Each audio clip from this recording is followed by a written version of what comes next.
Aidan does understand his diabetes a lot better than what he did.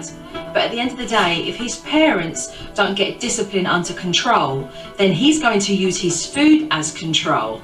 And let's face it, the stakes are too high when it comes to this boy's health. So I'm going to teach Mum and Dad a discipline technique, diabetes or no diabetes, for whenever any of these kids misbehave. The naughty spot. Step 1, a warning. The warning gives the kids a clear message by the tone and by your eye contact. The second, you will then take them to the naughty spot and you will explain why they're now in the naughty spot. Having Joe list the steps in the naughty spot was genius, because even though we thought we knew how to do a timeout, we weren't doing it correctly. The family and I went for a walk and Mum and Dad got to see exactly the consequences that happen when you don't put discipline in place. Car coming! You need to look both ways. No, you didn't. And no, you know how to do it. Same thing. No, you didn't. Look both ways. I'll look with you. Come on, look. Aidan became very obstinate and defiant. He didn't want to listen to Mum. If you don't stop messing around and don't want to follow the rules, then we'll go home and we'll sit in a timeout. Are you giving him a choice? What are you doing there? Let him know. Stop giving him the control. Because this is where you got yourself into this pickle. Right. You gave him the control. Do as you're told. You know what, Aidan? You're going in timeout. Mum can't give Aidan a choice because there's too much at stake. So when he decides that he doesn't want to, Mum's got to persevere. You weren't listening. So we'll go take our time out. In 5 minutes, you can come out. What's going to be important is that Mum follows through. So he realises that she's going to put her foot down and make those changes, and that he's not going to be able to have that control.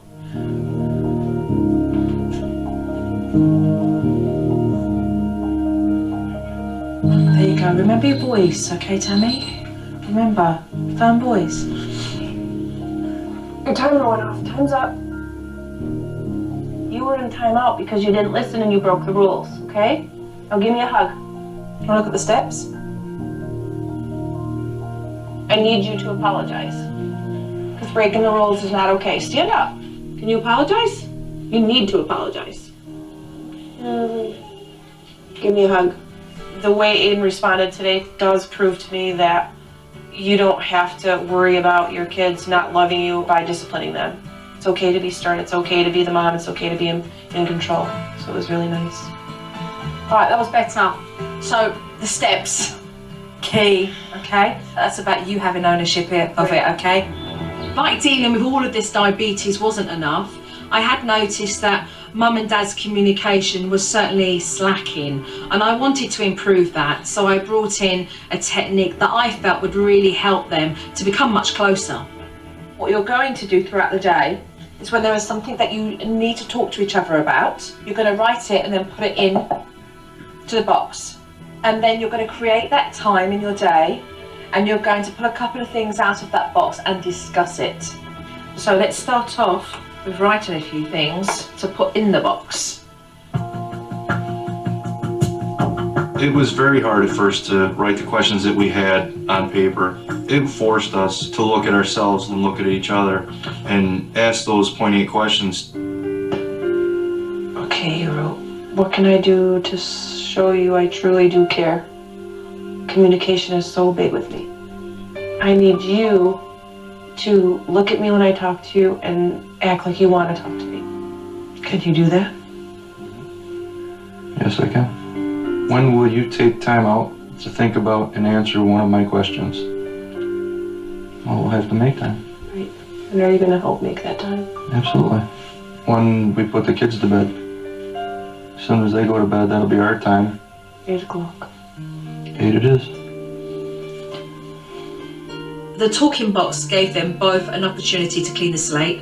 It's not just about us, it's actually about parenting. We are absolutely going to use this box as long as we need to until the communication just comes by itself. We have committed to that. Love you. Love you. The last member of the family who needed my help was Paige. She didn't want the boys coming in her room all the time, so I simply gave her a sign that said, "Do not enter." And I left it up to her to explain to her younger brothers what that was all about. You see this green up facing this way, that means you can come in. But if you see it this way, it's red. You can't come in. I'm doing something, okay? How do you know what happens if you disobey? Warning. You get a warning. I get a sense that Paige feels great about it. Gives her time to just relax and be a little 9-year-old girl and not worry about having her brothers coming in. So what color do you want to put up right now, Paige? Does that mean we all have to get out? Yeah. Yeah, well, there you go, the finger's pointing to the door. We all have to leave. It's very important that she has that space, and it's to call her own. It's hers, it's no one else's. I am going away for 3 days. Aiden, when I come back, the first thing I want to see are stars on your dinner plate, okay? Jill will be back in 3 days and she will bring the cannons with her and you know, all guns blazing. So we better hold up our end. What I'm really hoping is going to happen is this family is going to grasp all the techniques they've been taught and just keep moving and making progress forward, because there's too much at stake. Coming up on SuperNanny, the mealtime battle rages on. If I look over again and you're not eating, we'll go to timeout. And I'm sorry. Mom's apologies won't wash with Joe. I feel bad. You feel sorry that you have to give him a discipline because he made a choice to not listen and do as he was told. When SuperNanny returns. And now, Ask SuperNanny. How do you choose the right paediatrician for your baby? A, interview the doctors yourself. B, pick the top-rated doctor in your area. C, go by the recommendations of friends. Find out the answer when we return.